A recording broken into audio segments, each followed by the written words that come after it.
托你帮忙办工作的事儿，你可千万别和亚妮爸说。我听关涛说了，干这种事儿是违反国家规定的。哎呀，你别吓唬我，哪那么多规定啊？姐夫，哎，来啦！终于来了。哎，你们这小屋捯饬不错呀。哎，又花钱。上次雅妮和庆志过来也买了不少东西，够用了。没事儿，我刚拿的提成嘛，而且说这是新款的电饭煲，可以预约煮饭，特别好用。不是要随个礼吗？新月啊，你这个提成能拿多少呀？哎，姐夫，你这就是跟我啊，要是在外边可千万不敢跟人家问这种话，包括别人挣多少钱，可不礼貌了。哦，是吗？那我们还真不知道这个。没事儿。哎，姐，你最近在方圆律所咋样啊？我听说好像他们那边现在一直都是负债经营，要一直这么下去，可能坚持不了多久了。你得早做打算。上回不是跟你说了吗？我在关涛那干的挺好的。再说了，越是在人家难的时候，越不能撤梯子呀。但就连小狗饿了，还得出去找食儿呢。我这不是好心提个醒吗？我又不是小狗，我能是那意思吗？不是，姐，你这穿的啥呀？好看吗？职业装。好看是好看，咱得什么场合穿什么衣服？你这大晚上在家里边穿啥职业装啊？我就是想当职业女性。行，职业女性。你好，我来做法律咨询，我有预约。哦，您是姓沙，沙女士？对对对。哦，约的关涛律师。对，好，来，这边请。高律师，这是提前预约的那个沙女士。哦，你好，沙女士，你好。高律师，你好，来，请进，请进。好。那个幸福，嗯，你过来，先招呼一下。啊，来，您坐。这是我的材料，你看一下。哦。你也坐这儿。嗯。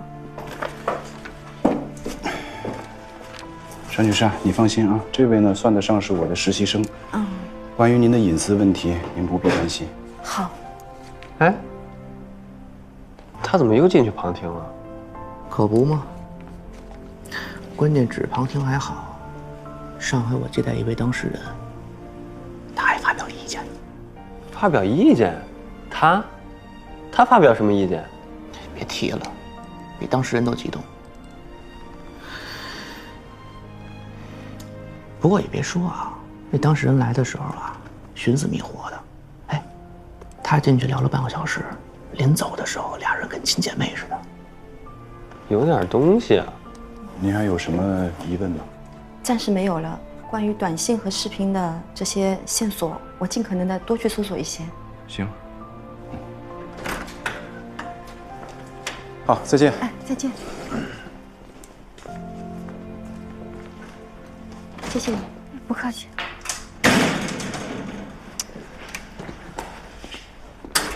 王涛，你这不行啊！咱们接待当事人，你让幸福坐这儿是算怎么回事啊？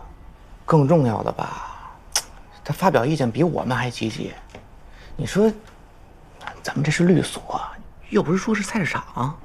幸福很努力，咱们应该理解一个努力的人嘛。关律师，给你笔。哎，好，谢谢。来，你说真要有点什么岔子，他能出什么岔子呀？何况不是还有我们3个人在这盯着吗？万一有什么问题，我们提前阻止就好了呀。哎呦，去忙吧啊！走吧，律所主任都这么说了。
刘总，谢谢啊。张律师，哦，张伟成啊，你好，你好。坐啊，快请坐。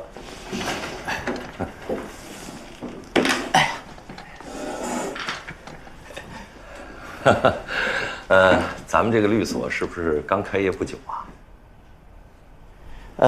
我们3个人呢，原来都是在大的律所，但是我们觉得，与其备考大树，那不如自己栽树嘛，所以我们3个人就都出来了。哦，啊，这样，我一个朋友呢，他跟关涛关律师关系特别的好。哦，你喝水。哦，谢谢。喝水啊，刘总。但是，咱们这儿的办公条件还是有点简陋啊。哎，对，因为刚开始小了点。是。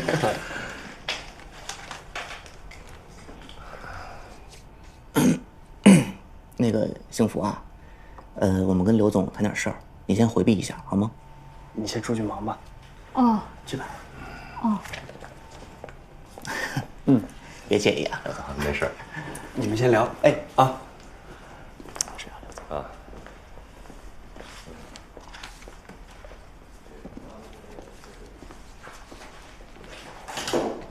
幸福。一会儿我让你进去加水，把这个拿进去。哦。我们公司的法律事务之前是和易道合作的，不知道韩律师你们熟不熟悉？哎呀，韩大律师我们也有所耳闻的。是吗？对，关涛就是从他那儿出来的嘛。哦，那韩律师这人怎么样啊？这个就不太方便说了，因为关涛呢也不在背后讨论同行，我们也就不太清楚。这就好，因为我那个朋友啊，说关涛关律师啊人特别好。二位看着这么年轻，打过大的官司吗？刘总，这个可能就是有您不太清楚的地方了。其实，打没打过什么大案子，跟年纪是没有直接关系的。对，这个不瞒您说啊，就是1000多万的案子，我们也都是打过的。那能不能跟我说说这个案子的内容啊？这个恐怕得保密。对，这个是我们有保密协议的。哦，这样啊。那能告诉我是给谁打的这个官司吗？恐怕也不能说。对，我们是签了保密协议，我们要对我们的客户负责任。你看啊，这个案子的内容要保密，给谁打的也要保密。好像我没听说过吧这种事儿。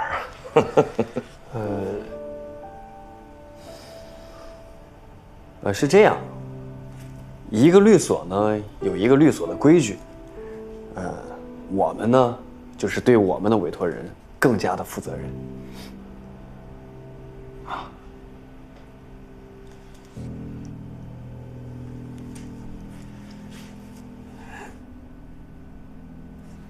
哎，幸福，来给客人加点水。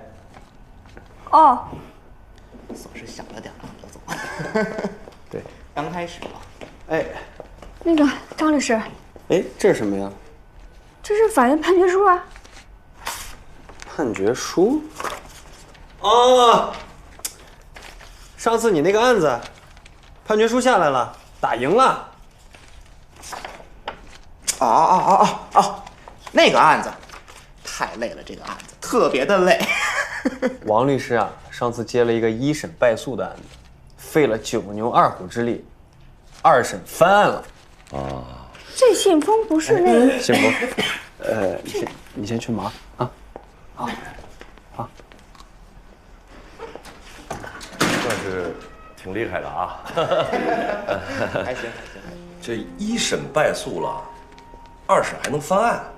哦，是这样。国家呢设置了2审制度，相当于就是司法救济的一条渠道嘛。我们那个案子呢，1审的时候对面律师有点马虎，落了一个很关键的证据，我们在2审的时候就利用了这一证据，就翻案了。对。那咱们这个案子那您仔细讲讲。要不我们先了解一下？哦，好，啊，是这样，你看啊，各位，来看一看。哎，好。哦，这个是。您放心，我们一定竭尽全力。来，刘总。好，您慢走，再见。慢点啊，刘总。好。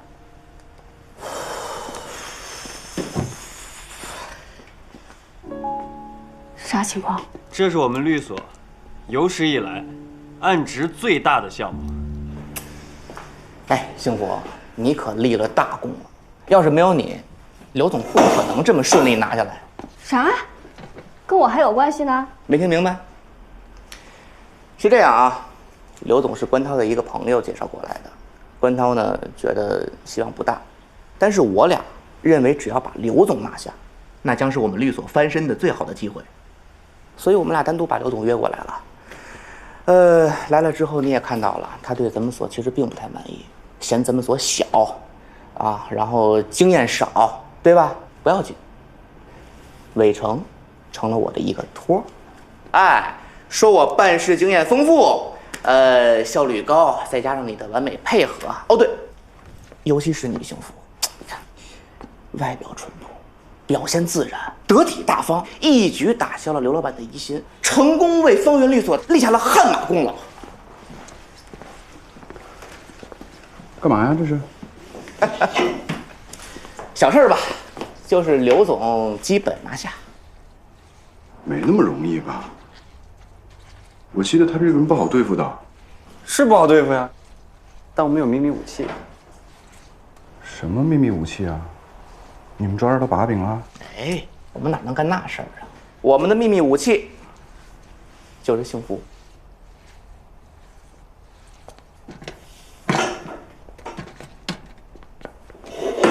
你过来把材料收拾一下。有事你问幸福。幸福啊，怎么回事啊？他们约了你朋友介绍那个刘总谈案子，然后张律师中间让我递进去一张通知书，就说是把一审的案子给翻过来了。可实际上我递进去的那是咱们上周交通案的判决书，但是那刘总也没看出来，就让他们接了这个案子。关律师，我觉得他们这是在骗人。你觉得咱能这么做吗？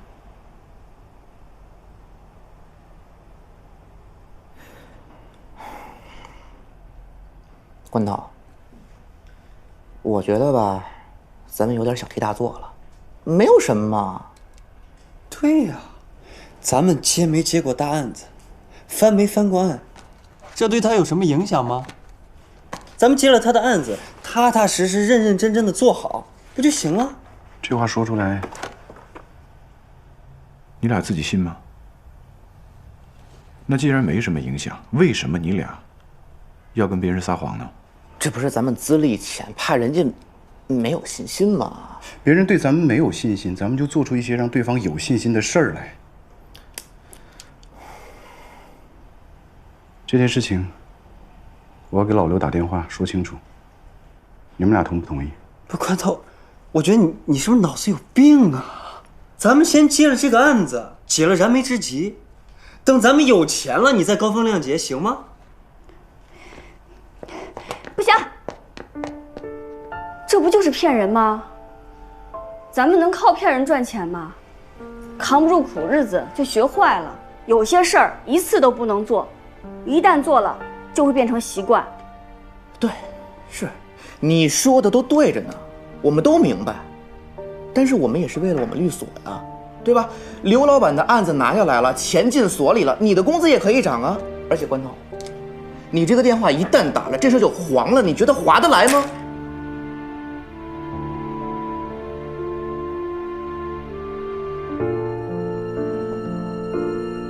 咱当初为什么出来开这个律所？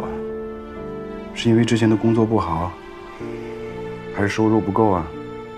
不就是因为看不惯他们的做法吗？所以我们出来创业，想做一些自己认为对的事情啊。现在为了拿到一个案子不择手段，那我们出来开这律所干什么？关头，你说的都对。可是谁能想到开始的时候这么难？根本就没有人信任咱们。咱们现在连一个正经的案子都没接着，这么下去律所马上黄了。你坚持你那些原则有什么用？我宁可不干，坚持不下去就散伙。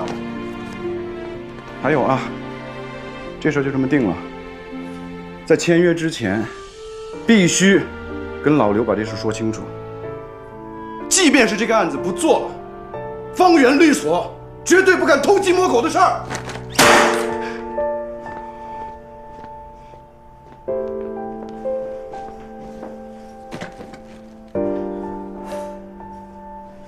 韩主任，刘老板在办公室等您。哦。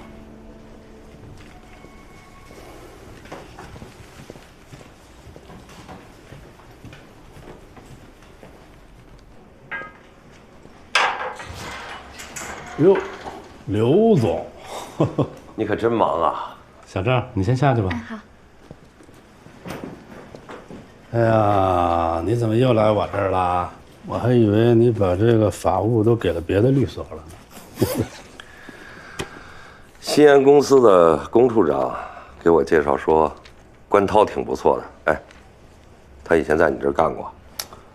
哦，关涛，他是前些时候从我这儿走的，跟几个年轻人搞了一个什么小律所。我呢，这个人喜欢尝试一些新的事物，想给年轻人一些机会，所以呢，就到他的律所转了转。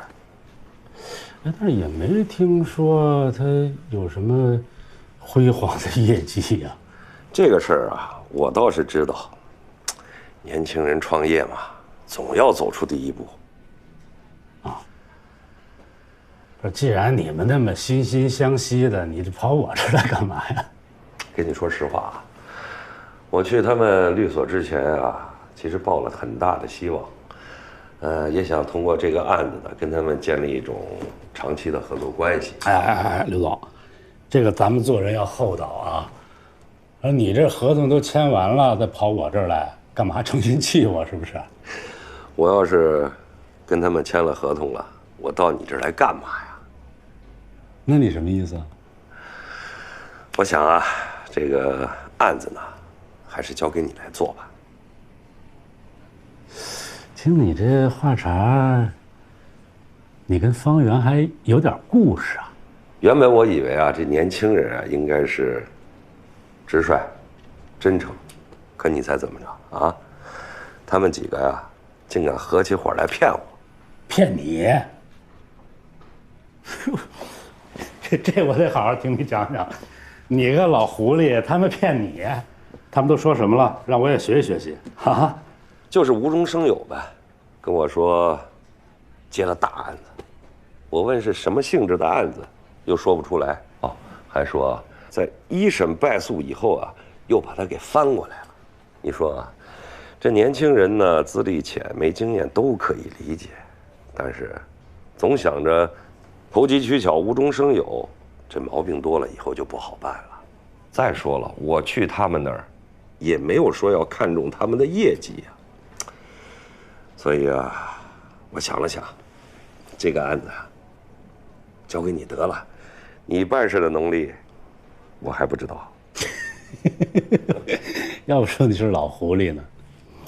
行，算你有眼光啊。那这样吧，这事儿呢，还是交给小何吧。你们公司的情况他也了解，啊。行，来吃。关律师，你这是干啥呀？你为啥请我吃饭？你猜？是不是咱律所干不下去了？你这请我吃散伙饭呀？你能不能想点好事啊？不，我不是怕我这个月工资拿不着了，我还得出去再找工作。哎呀，你说啊，你这辛辛苦苦就赚那么点钱，那怎么对一件事情的对错就那么较真呢？我婆婆也这么说我的。爱较真儿，还认死理。但我觉得这也没什么不好呀，咱干什么事儿都得讲个道理，是不是？所以啊，今天请你吃饭啊，就是想谢谢你。谢我什么呀？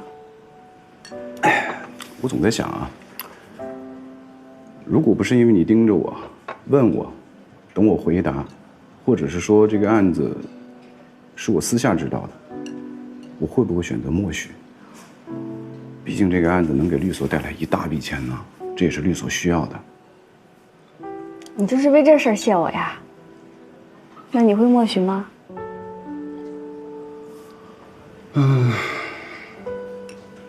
不知道。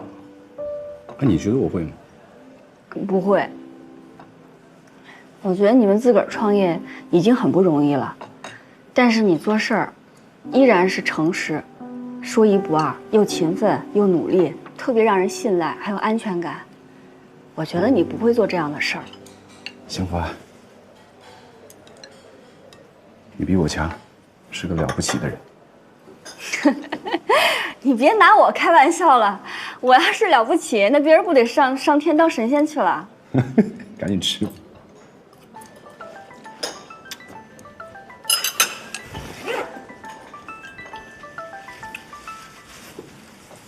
哎喂，星宇啊，有事吗？师兄，刘老板是不是去你们律所了？哦，对啊，你怎么知道？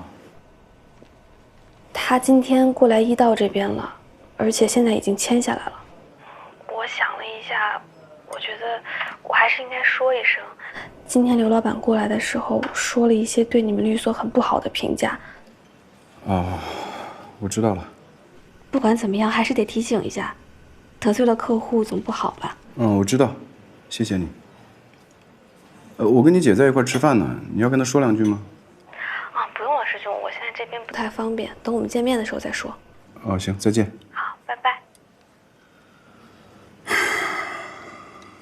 幸运说，刘老板那个案子丢了，而且是他们所接手了。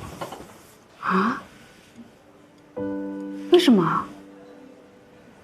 不知道，说是刘老板对会面不满意。我怎么没看出来呀？那刘老板走的时候还挺高兴的，还说回去拿文件什么的，还挺能装。哎，算了吧，反正过去了，不想了，吃饭。哎，这汤不错啊。啊。哎，你怎么还睡呢？不是晚上还要上夜班吗？你们才回来啊？我给你发信息说了呀，我晚点回来。关涛请我吃个饭，吃完又回公司处理了些文件。请你吃饭？啊？为什么呀？就是说了点事儿。你还没吃呢是吧？我去给你煮个面吧。赶紧起来！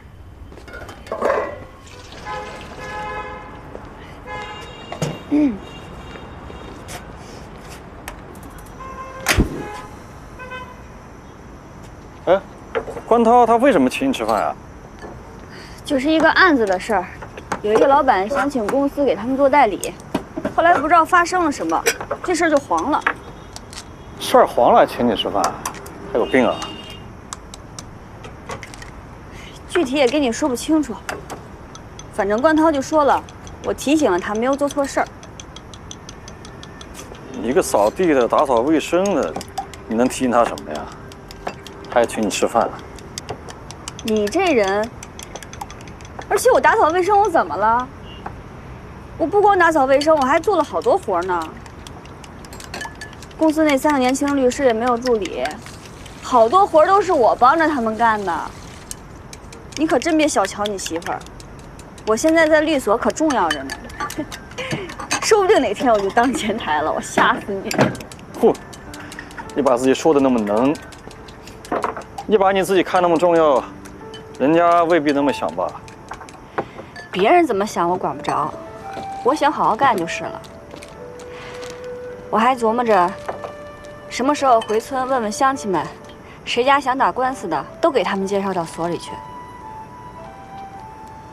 你还能的给他们找案子，他们能给你多发钱不？这事你不能这么想呀。那公司要是倒闭了，我还没处挣钱了呢。反正我还是觉得他请你吃饭挺怪的。那下回把你叫上一起，这事儿就不怪了吧？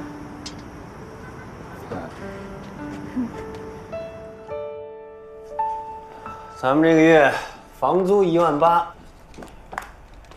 水电加在一起4200，办公方面的开销5600，就按5700。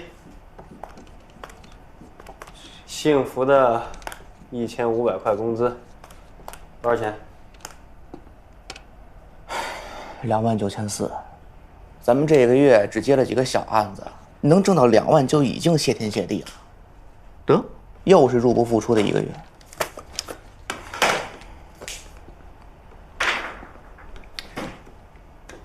万事开头难。哦，对，那个刘总上回来了之后就没再来过，给他打电话他也支支吾吾的，不会真有什么变化吧？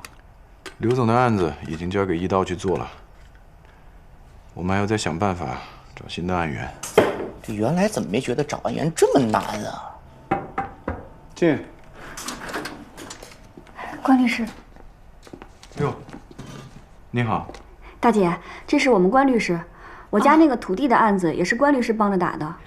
关律师你好。我叫关涛。来，请坐。好。哎，你坐这儿。哎，幸福，倒杯水。啊，我不渴，你别去了，你留在这儿吧。那我坐。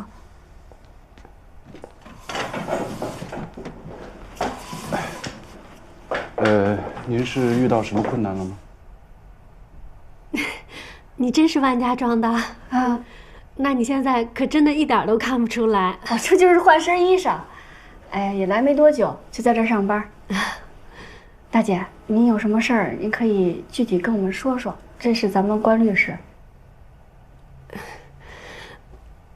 我们石桥村不是，就是一说起这事儿，我就有点控制不住。您别着急，这都不是外人。你相信我，你就说。我们那儿不是种苹果吗？前几年苹果卖的挺好的，就来了一个公司，说要跟我们签包销的合同，1斤1块5，他们全都要。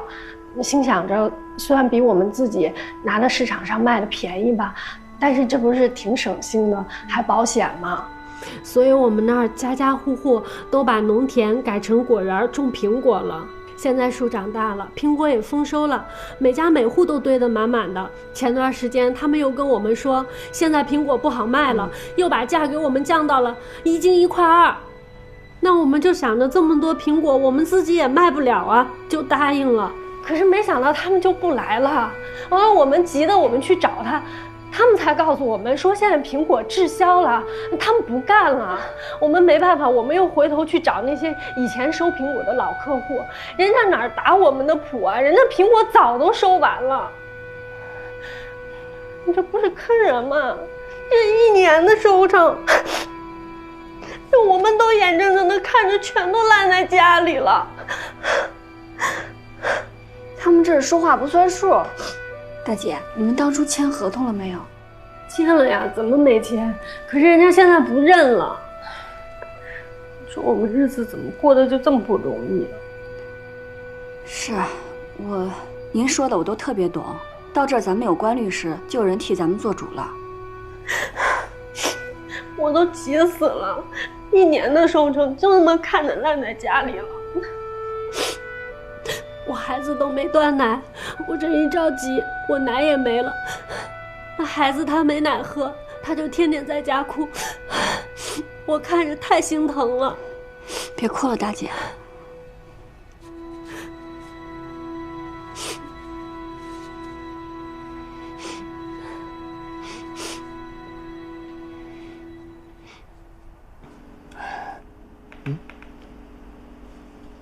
怎么哭上了？是啊，这怎么俩都哭上了？这你就不懂。幸福这叫战术，拉近和委托人之间的距离。哦，战术。那到时候你也给我战术一个，我看看。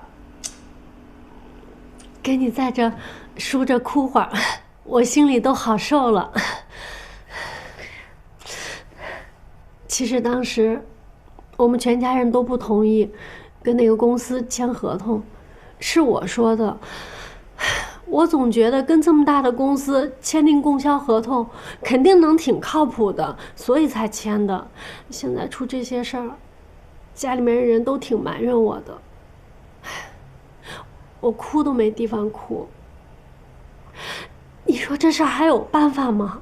有呀，有办法呀。你来这儿，这不就是办法吗？你就说找他们这些律师是吗？可以呀。可是我什么都不懂。哎，就是因为咱什么都不懂，所以才有律师帮咱们打官司嘛。大姐，你要是信我，你就信关律师，他一定会帮咱们的。行，你要这么说，我就信你。可是我没什么钱。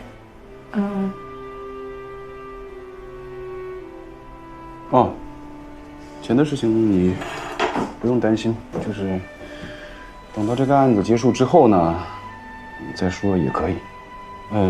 现在首先我希望你能够提供给我这个跟你们签合同的公司叫什么，以及你们所签合同具体的内容。哎，大姐，再见啊！再见。慢走啊！妹子，这次真的幸亏碰到你了，我这官司我就交给他们了。咱俩是老乡，你一定帮我盯着点啊！你放心，他们几个人又勤奋又努力，不用盯也能办好。行，那我就先走了啊！哎，你要是回家，你就拐个弯，你去我家做客啊！一定一定，帮我盯着点啊！慢点啊！行，再见，再见。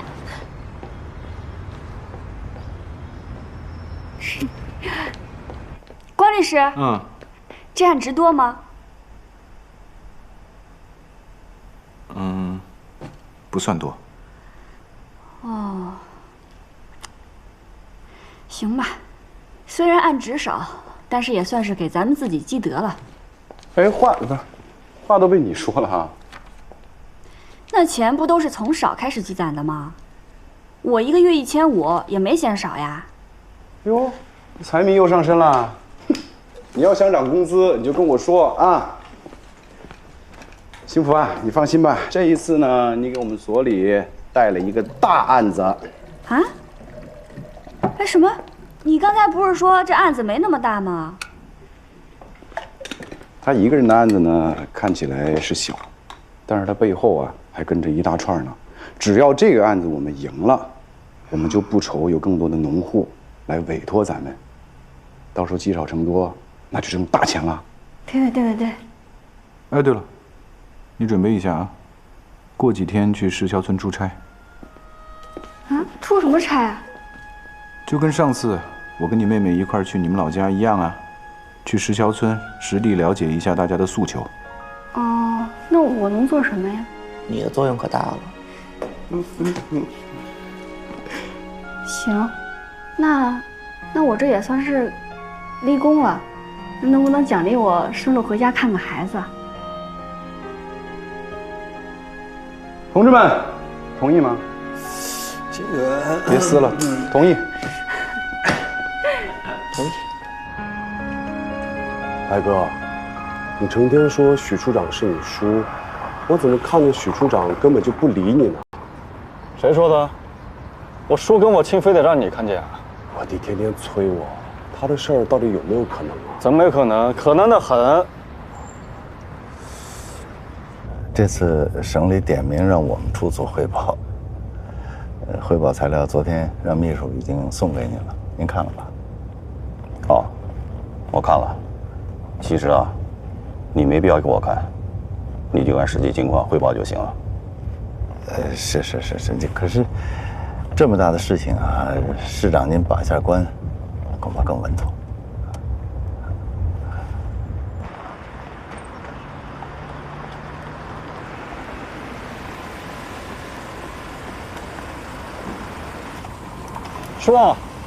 叔，家里婶子还好吗？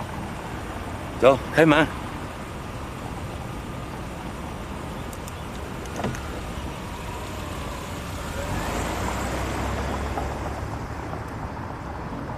许处长是你叔吗？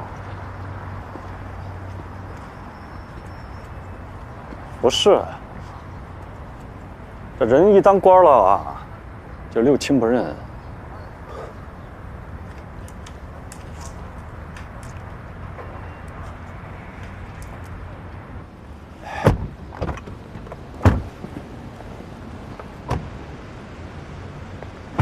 刚才是谁呀？我一亲，也谈不上什么亲戚了，最多算是个老家的远房。工作是你安排的？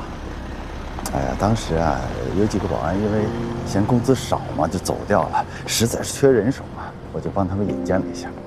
当然，收不收还是保卫处决定。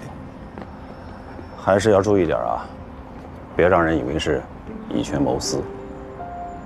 市长提醒得好，我会注意。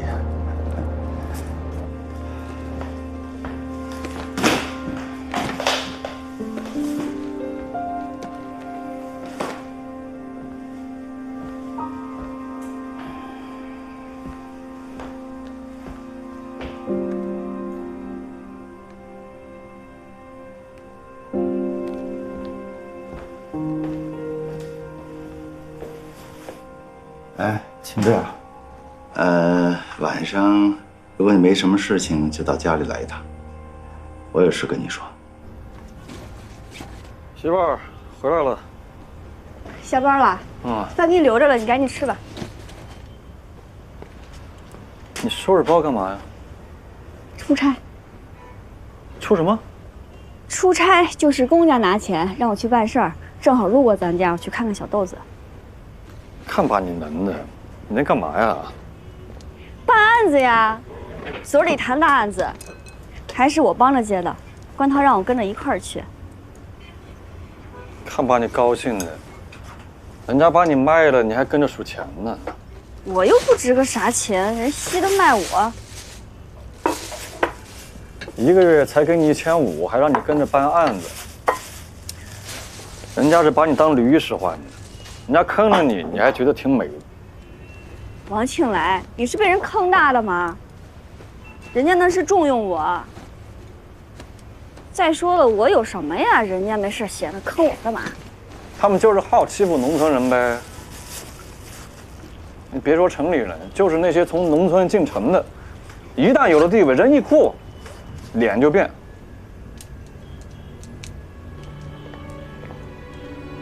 你这是说谁呢？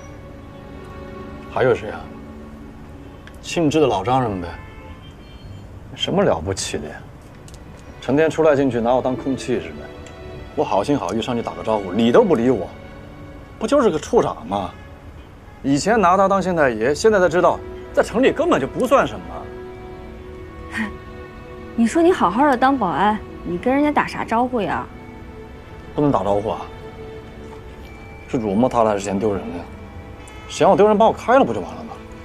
哎呀，我这帮忙啊，帮出不是来了。叔叔，对不起，你要是觉得他在你那干不合适，我再想办法给他找其他工作。你要是有那本事，用得着我出马呀？我就麻烦你啊，你跟他说一声，他是他，我是我们之间没有关系啊，别再跟我添麻烦。你放心，我一定会的。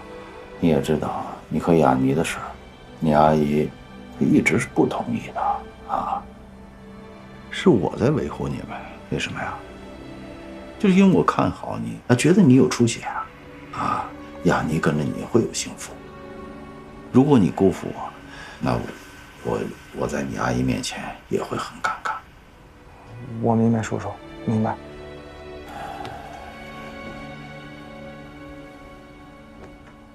组织部门找你谈话了吧？啊，他们跟我说，让我去给项目市长当秘书。这是你人生最关键的一步。人这一辈子啊，其实很简单，就有那么几个拐点、转折啊，只要你选择对了，那前途无限。你上任之前啊，我还得有个警告。那省行的孙行长被立案调查了，你知道吧？听说了。秘书和司机一起。所以说啊，秘书也是高风险职业，干好了升迁提拔那是捷径，干不好立马身败名裂。项副市长年轻有能力，我个人看好他的发展。你能跟上这么一个好领导，是你的福气，啊，好自为之。叔叔您放心吧，违法乱纪的事情我绝对不会干的。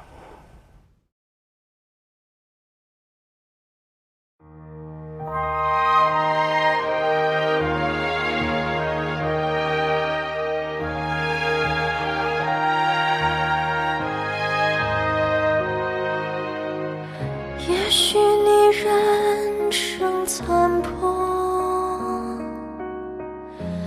也许失望让你沉默，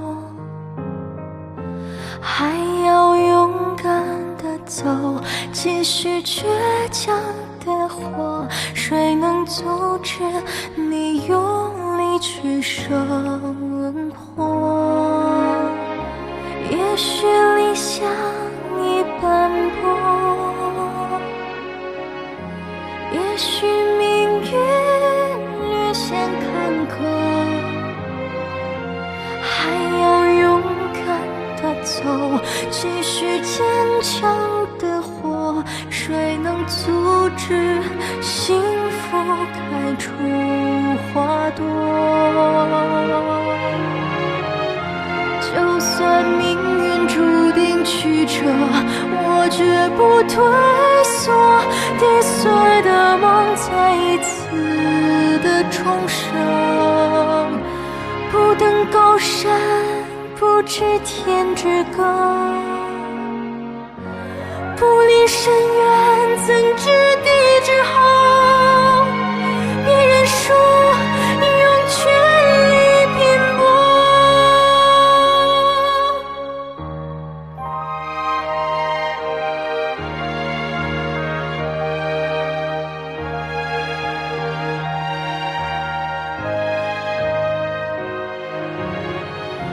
就算命运注定曲折，我绝不退缩。